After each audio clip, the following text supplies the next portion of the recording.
Hi guys, my name is Michael Mordinson, and today I have a very interesting and unusual video for you. I was invited to come to the university where I studied many years ago to talk to the first year students about the importance of learning English. So let's go inside, and I hope you're going to enjoy it.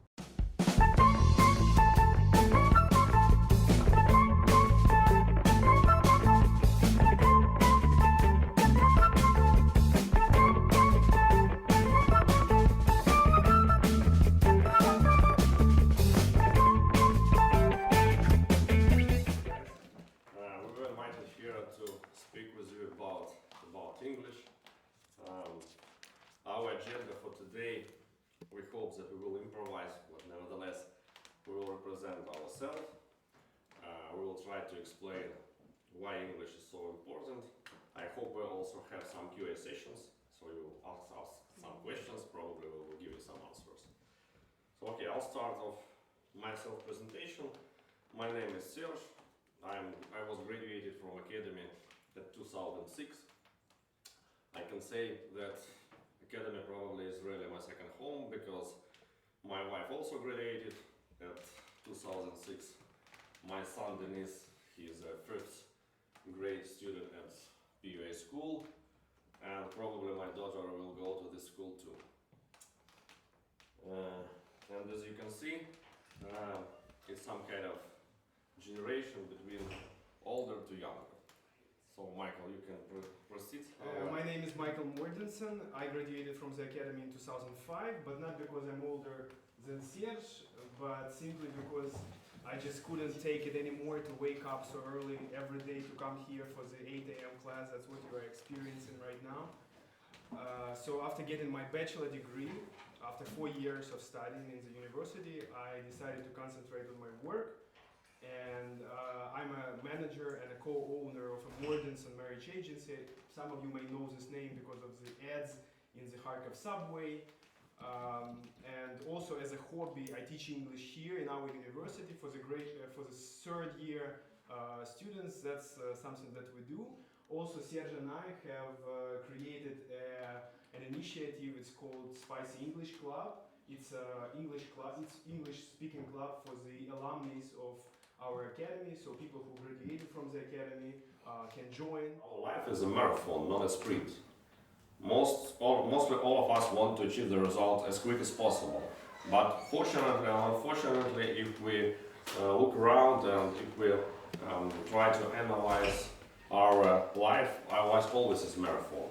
If you want to develop any skills, learning English, some digital expertise, drawing, painting, whatever, you should devote 10,000 hours per that skill. It's like a law. It's like a axiom. Yep. That's why I want to share this information with you because sometimes we lose our motivation to develop ourselves because we can't see the real results, which is really close to us. And I know that Michael has another story very interesting. How he has motivated himself. First year students are to judge whether it's interesting or not, but I will tell you how the necessity to learn English came to me, and necessity dash motivation, because motivation is only possible when you feel that you need something. You truly need something. That's when it becomes a motivation. Because if you are motivated by something like, it would be great if I spoke English, or it would be great if I didn't have a beer belly. It's not a motivation. If you think it would be great, it's like, oh, whatever, it would be nice if it wasn't raining today. But if it is raining, whatever. So I'll tell you how the necessity to learn English came to my life. Just like most children in Ukraine, I started learning English pretty early in my life. I think maybe in the second grade of the elementary school, which I believe is very early. But I started school in 1991. So this is the year when the Soviet Union collapsed, and there were lots of changes in our country, in our society. But still, I never felt that I really needed English. And none of my schoolmates felt this way. Because why do you need English in the world where English is not spoken? We did not have internet. We did not know what Instagram was. Movies were translated to Ukrainian, were dubbed in Ukrainian or Russian. They were awesome. The movies that you probably even haven't heard of, like Alf. Do you know Alf? That's how I learned Ukrainian. It was an amazing TV series, so funny. And I also watched it in Russian, but the Ukrainian translation was so amazing. I really fell in love with the Ukrainian language because of this TV series. Anyway, I never paid attention to English, and I just went to the lessons to get my mark. And it wasn't difficult because the teacher who taught us English was on the exact same wavelengths.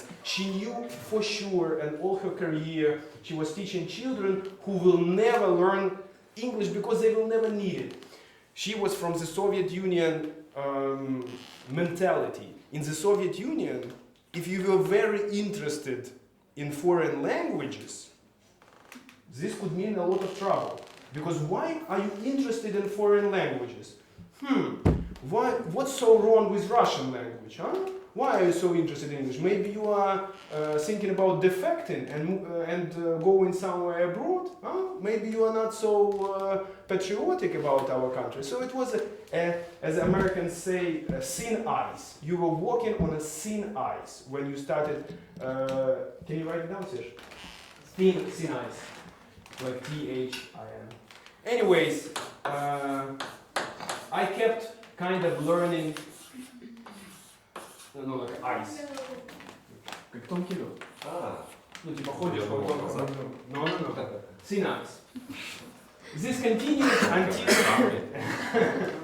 until probably about the 10th grade, when my older brother and my sisters started the business where they needed an interpreter. And they needed my help.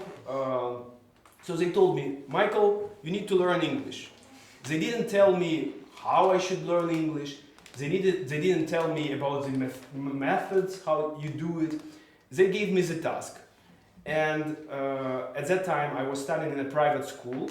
My parents were paying for the school tuition. It wasn't, nowadays, it doesn't sound like a lot of money, but my parents were paying $50 a month for my school. This was, mind you, 1998.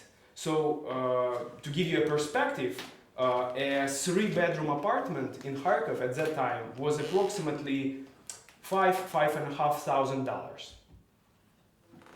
You got it, right? So you know how much an apartment costs nowadays. So you understand the value of $1 20 years ago. Anyway, it was, for my family, it was quite a lot of money, and I felt that for this kind of money, I have the right to demand.